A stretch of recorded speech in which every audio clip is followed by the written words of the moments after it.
आश्विन मास का बृहस्पति देव का कथा सुनाने जा रही हूँ। इस कथा को आप लोग जरूर सुनिएगा। बृहस्पति देव की जय हो, बृहस्पति देव की जय हो। प्राचीन समय की बात है, एक नगर में एक बड़ा व्यापारी रहा करता था। वो जहाज़ों में माल लाद कर दूसरे शहर में भेजा करता था। जिस प्रकार वो अधिक कमाता था, उस प्रकार वो जी खोल कर दान करता था। परंतु उनकी पत्नी बहुत कंजूस थी, किसी को एक दाना भी दान नहीं करने देती थी। जब व्यापारी कहीं बाहर व्यापार करने चला गया, बृहस्पति देव एक भिखारी का रूप धारण करते हुए उनकी पत्नी के पास आए भिक्षा मांगने। व्यापारी का पत्नी बृहस्पति देव से बोली, हे साधु महाराज, दान पुण्य से तो मैं बहुत तंग हो गया हूँ। आप कोई ऐसा उपाय बताइए कि हमारा सारा धन नष्ट हो जाए, मैं आराम से रह सकूं। ये सारा धन लुटाते हुए मैं नहीं देख सकती। बृहस्पति देव ने कहा, हे देवी, तुम तो बहुत विचित्रा हो। अन्य और धन से कोई दुखी होता है। अगर तुम्हारे पास अधिक धन है तो तुम शुभ काम में लगाओ, कुंवारी कन्याओं को विवाह करवाओ, बिगलाए बाग बगीचा को निर्माण कराओ। अगर तुम शुभ कार्य करो तो तुम्हारा लोक परलोक सुधार हो सकता है। साधु का बातों से व्यापारी का पत्नी का खुशी नहीं हुई। मुझे ऐसा धन का जरूरत नहीं है कि मैं दान दूं। अगर तुम्हारी ऐसी इच्छा है तो तुम एक काम करो, बृहस्पतिवार का दिन अपना घर गोबर से लीपो, अपना केशों को पीली माटी से धोना, धोते समय स्नान करना और व्यापारी से कहना कि वो हजामत बनवाए, कपड़ा अपना घरों में धोवे। ऐसे करने से तुम्हारा सारा धन नष्ट हो जाएगा। इतना कहकर बृहस्पति देव अंतर्ध्यान हो जाते हैं। बृहस्पति देव का कहे अनुसार व्यापारी का पत्नी वैसा ही किया। केवल 3 बृहस्पतिवार हुआ और उनकी सारे धन संपत्ति सारे नष्ट हो गया और वो परलोक सिधार गई। जब व्यापारी आपस आया, जब आकर उसने देखा कि उनकी सारा संपत्ति तो नष्ट हो चुका है, व्यापारी अपना पुत्री को सांत्वना दी और दूसरी नगर में जाकर बस गया। जंगल से लकड़ियाँ काट कर लाया करता और शहर में ले जाकर वो बेचा करता। उसने अपना वैसे ही जिंदगी बिताने लगा। एक दिन व्यापारी का पुत्री दही खाने का इच्छा व्यापारी के सामने जाहिर की। व्यापारी का पास तो 1 पैसा नहीं था कि वो दही खरीद सके। व्यापारी अपना पुत्री को आश्वासन देकर वो जंगल में लकड़ी काटने चला गया।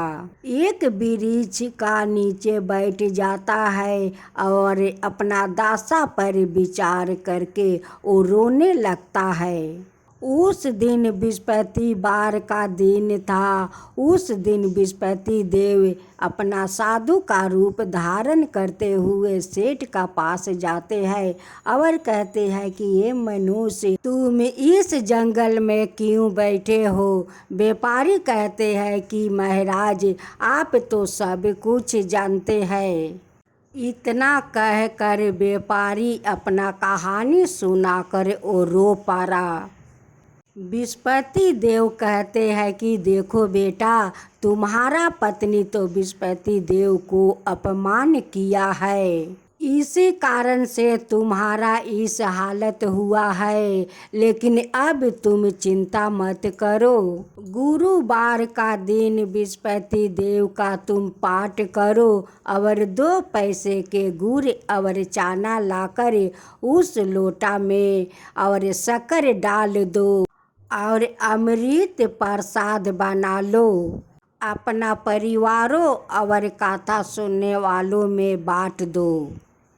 सवाए अमृत और प्रसाद के लो, भगवान तुम्हारा जरूर कल्याण करेंगे। साधु का बात सुनकर व्यापारी बोला कि महाराज, मेरे पास तो इतना नहीं बचता है कि मैं अपना पुत्री को दही खरीद कर ला सकूं।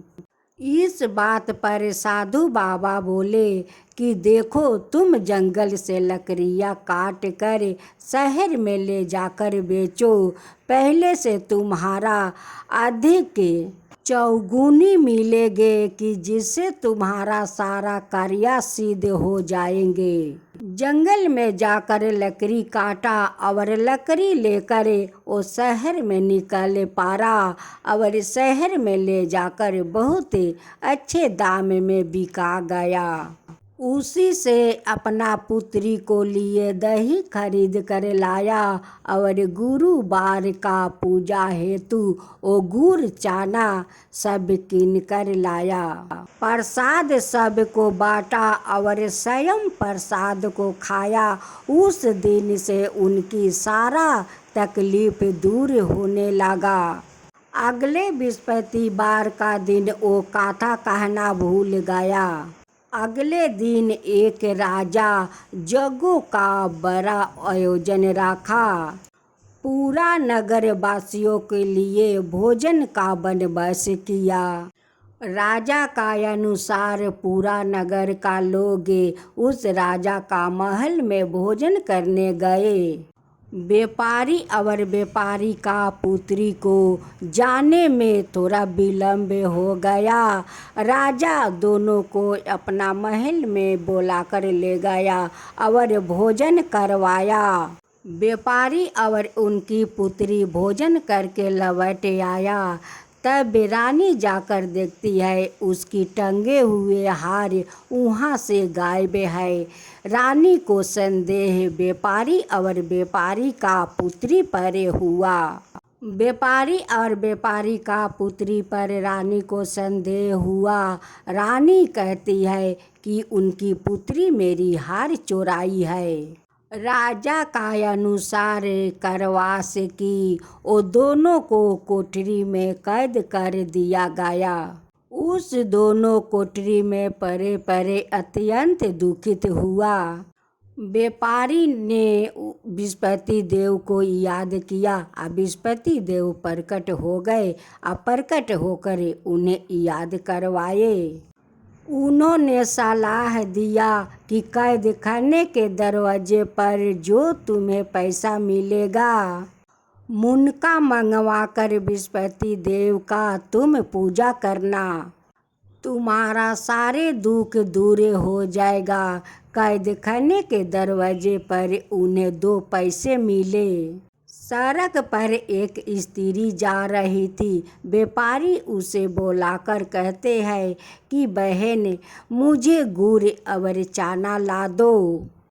उस स्त्री ने बोली कि मैं तो अपना बहू के लिए गहने खरीदने जा रही हूँ, मुझे तो समय नहीं है। उस स्त्री तो कहकर चली गई। फिर थोड़ी देरी बाद एक स्त्री आई। व्यापारी उस स्त्री को बुलाया और उससे कहते हैं कि बहन, मुझे तो बृहस्पति देव का कथा कहवानी है, मुझे गुड़ चाना ला दो। जब उस स्त्री ने बृहस्पति देव का नाम सुनी तो कहने लगी कि भाई, मैं आपका पहले गुड़ चाना ला देती हूँ। मेरे तो एकलौता पुत्र मर गया है, उसीलिए मैं कफन लाने जा रही थी। पहले मैं आपको काम कर दूंगी, तब जाकर अपना पुत्र को कफन लाने जाऊंगी। उस स्त्री ने बाजार जाकर गुड़ चाना ले आई। सवाए बृहस्पति देव को वो कथा सुनी। पूजा समाप्त होने पर उस स्त्री अपना घर आई।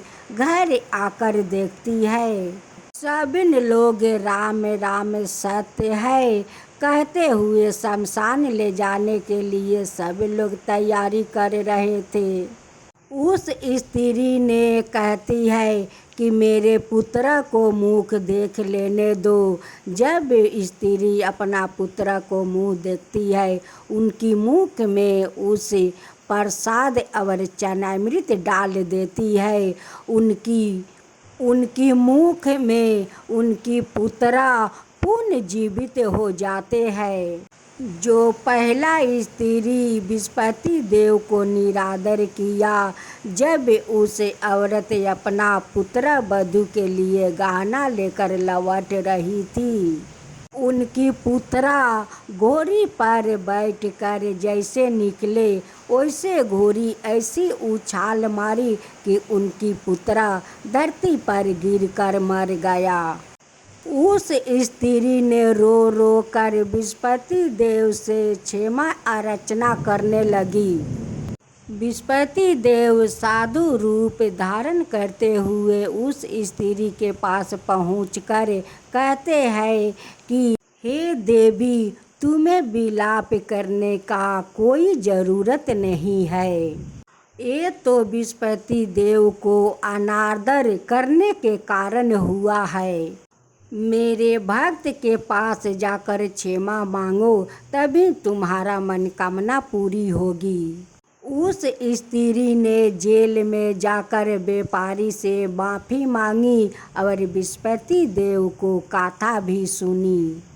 कथा समाप्त होने पर उस स्त्री ने प्रसाद और चनामृत लेकर अपना घर आई। उस स्त्री ने अपना मृतक पुत्र को मुख में प्रसाद और चनामृत डाल देती है। उस प्रसाद का प्रभाव से उनकर मरे हुए पुत्र पुनः जीवित होकर बैठ जाते हैं। उसी दिन बृहस्पति देव उस राजा को सपने में आते हैं और कहते हैं कि हे राजन, तुम जो व्यक्ति को कैद खाना में बंद किया है वो तो निर्दोष है, वो तो बिल्कुल निर्दोष है। आपका रानी का हार वो नहीं चुराया है। जब रानी और राजा निकले तो देखते हैं कि उनकी हार उस खूंटी पर लटके हुए है। राजा दोनों को रिहाई करवा देते हैं और राजा ने उस व्यापारी का पुत्री को अधिक राजे देकर उन्हें विवाह करवा देते हैं और हीरा जवाहरात उन्हें दहेज में देते हैं। उस दहेज में सब कुछ देकर राजा खुशी खुशी से विदाई कर देते हैं। हे बृहस्पति देव, जैसे आप उस व्यापारी पर फिर से उनकी खुशियाँ भर दिया, वैसा ही सबका ऊपर खुशियाँ भर दीजिए, सबका ऊपर कृपा कीजिए, सबका ऊपर कृपा कीजिए। हे बृहस्पति देव, जो आपका कथा कहे, जो सुने, जो हुक्का भरे, उन सब का ऊपर कृपा कीजिए। बृहस्पति देव की जय हो, बृहस्पति देव की जय हो।